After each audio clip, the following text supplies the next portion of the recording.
Hello, first grade scientists. Welcome back to science. We're exploring our science sky unit. We're on lesson 6 of sky patterns. Our essential question is, where is the sun in the sky? So hopefully you have your science notebook with you. We'll be doing a tiny bit of work in there today as we learn a lot about the sun. Today we're going to talk about the sun in our solar system. So I'd like you to come along with me to learn more about the sun.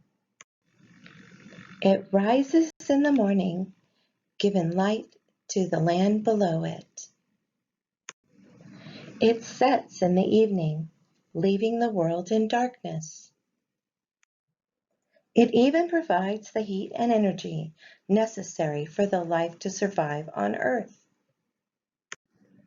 You know what I'm talking about, the sun. Because it is so important to us, the sun has been studied and observed since ancient times. Astronomers today are still studying it and constantly learn new things about our sun. The center of our solar system. The sun is a star, not so different from the stars that can be seen in the night sky.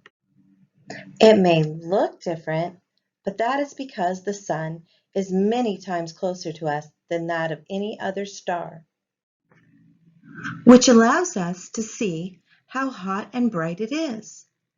The sun may be close to us compared to other stars, but it is still very far from the Earth, about 93 million miles, or 150 million kilometers away.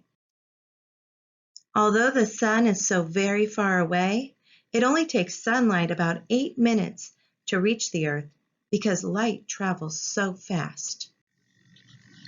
Because the sun is so far away, however, it seems much smaller than it really is, more than 100 times the width of the Earth. The sun is so large, if it were empty, more than 1 million of our Earths could fit inside.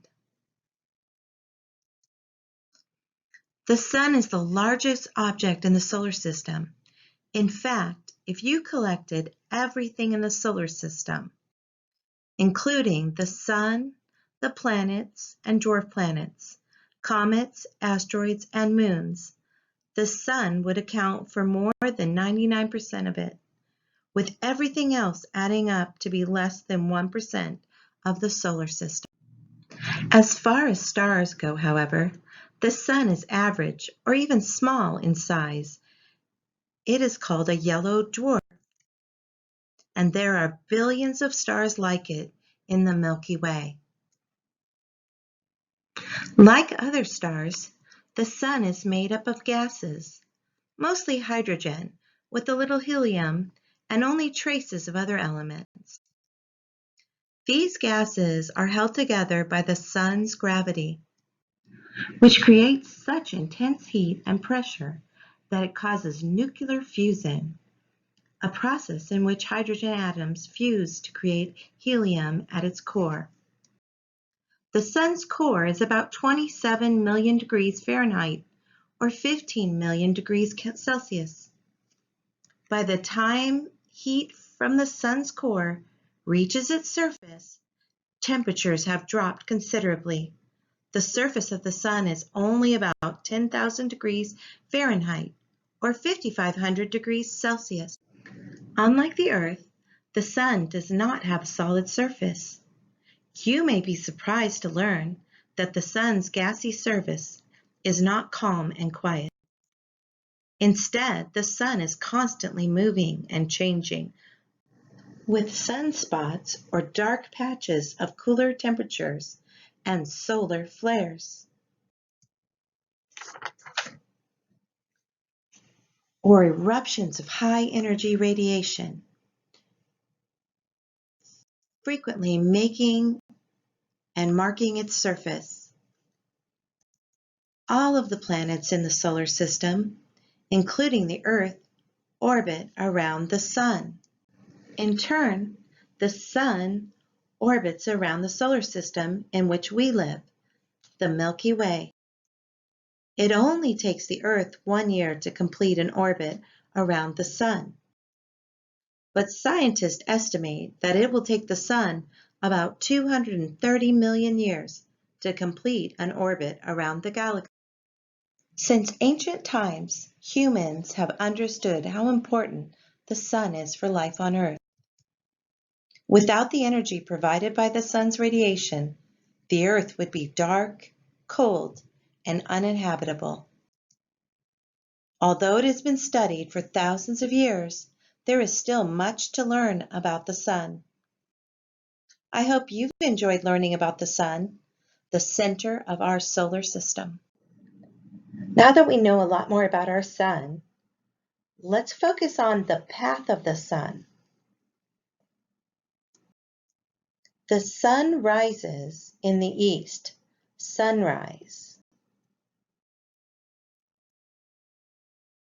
Midday, the sun is almost straight above us. This is usually around lunchtime. The sunset, the sun sets in the west.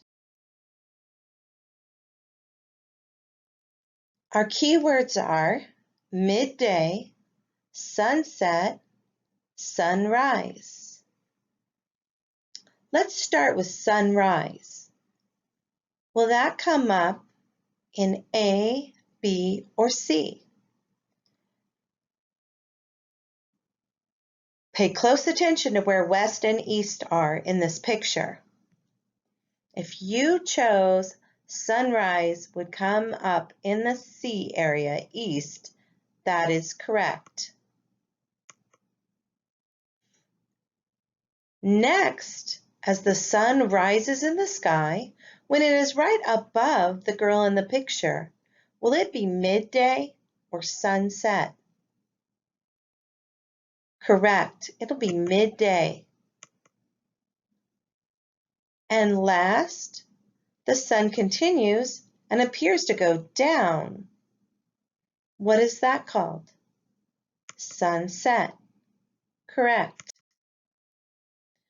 For homework, you're going to take a short quiz on teams. Please find the Science Sun quiz on teams. Thank you very much, little scientists. See you in a couple of days.